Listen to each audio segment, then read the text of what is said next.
575. Yeah, so you're looking about between 17 to 20 students less, depending also, but this is also coming off of pretty good attendance. For us. We had good numbers for this midterm. If this midterm was lower, it goes down by attendance, not by all the kids that are here in school.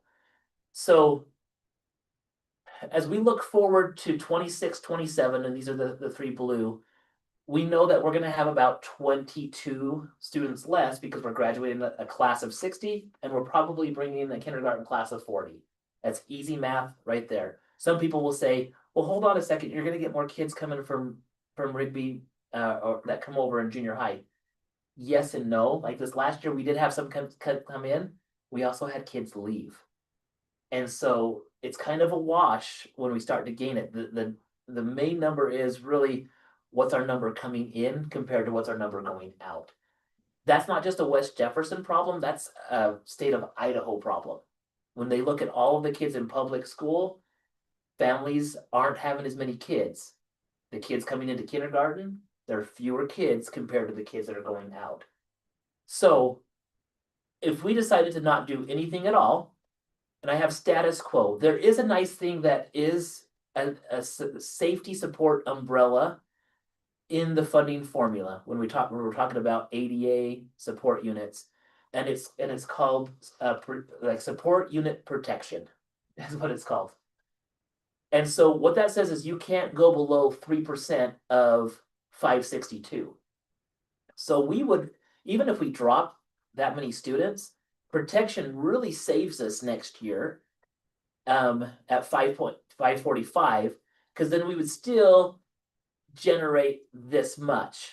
We're lower. You see how we're going down in administration and we're going down here. That tells me as a superintendent, we still have to look at reducing for next year. So where does that look at? As a district, go ahead and make your comment. Yeah, I was just gonna say, without protection, next year, our average daily attendance is projected to be 520. So it's a huge drop. So we would go from this to 520, which would take us way, way low real quick. That's why that protection. The thing about protection, though, that is important is in 2 years, you don't go 3% from your protected level, you go 3% from your actual level. So if we really are actually only 520 ADA next year, protection takes us down to 506. So you see the slide that goes really quickly on that. And that's why when I'm coming up with different things, it's not just on a whim, it's not on a like, what does this look like? So looking at next year, I've already told our administrative team that if we set out staffing letters, if we have somebody who is choosing to retire or choosing to leave the district to another district, that we are on a hiring freeze, depending on what it is, and then we would move people around to adjust. That's always the first step that we take is with attrition. We take voluntary movement. Voluntary movement would be somebody choosing to leave. The second would be through attrition or movement that way. If that doesn't happen, then possibly we would have to look at other options. One option, and I always put up this one here. What would the district look like if we closed down Hamer School? Now, we don't have people, hopefully, Emily, your phone doesn't go off on this one, but this is important to understand.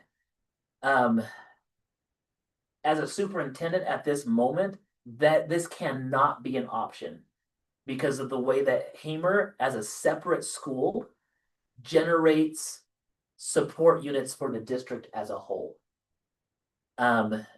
Because, and I'll just use the 26, if we said, hey, this is coming up, let's close this. Our ADA would be protected for the first year, but our support units on all of these, if we're looking at the next year, drop us to 30.9. Our teacher count is 34 on that. It drops the teacher count just way, way down. Now, why is that important? Because the support unit is the multiplier for all of our discretionary funding and our insurance funding. And they send it into a pot and we divvy it out. So we do get money for insurance for our employees, but it's not based on every employee. When they wrote it into code and they know this is a problem, we've talked about it, but they're not going to change it because it costs more money if they did. They know that right now, like our current year, we are getting supported for insurance money at 35 support units. We have a lot more than 35 people getting insurance in our district. About 55 to 60. And so that's where our supplemental levy comes into play to help balance all of that. We're no different than any other district that's in the same situation. I think we're better financially just because of the way that we've planned. So going back to, well, what happens without Hamer? That drops way down. Our discretionary money goes down, and I don't have an exact dollar figure, but it would be approximately 150,000, potentially to 180,000 that we would not get in discretionary. The teachers that would leave Hamer, those positions disappear and don't generate. That's the reason why, like, you can't just take the teachers here and put them down to Territon, make smaller classes in Territon, because Territon, even with Hamer's numbers, won't generate enough students. That's the thing. At that presentation, the business manager from Lake City, I believe, they are in a tough mess up there. They if they don't pass the levy, they're millions of dollars upside down. And even with the levy passing, they have to eliminate 40 to 50 teachers just to make their budget. So worst case, best case scenario, they're like eliminating like 50 teachers. Other than that, they voted to close an elementary school down. But she said we would not touch our separate elementary because of the support units that it generates for their district. And they decided to actually close an elementary that was the newest elementary, even though they had the older one there for that. And that's coming from strictly a financial business side. I know it doesn't make sense when people are looking at it saying, wait, it's small, it's not this. The reason why I'm bringing that up is I'm not afraid to talk about Hamer, and it's not an emotional thing. It's not that Mr. Williams was an elementary student up there. It's that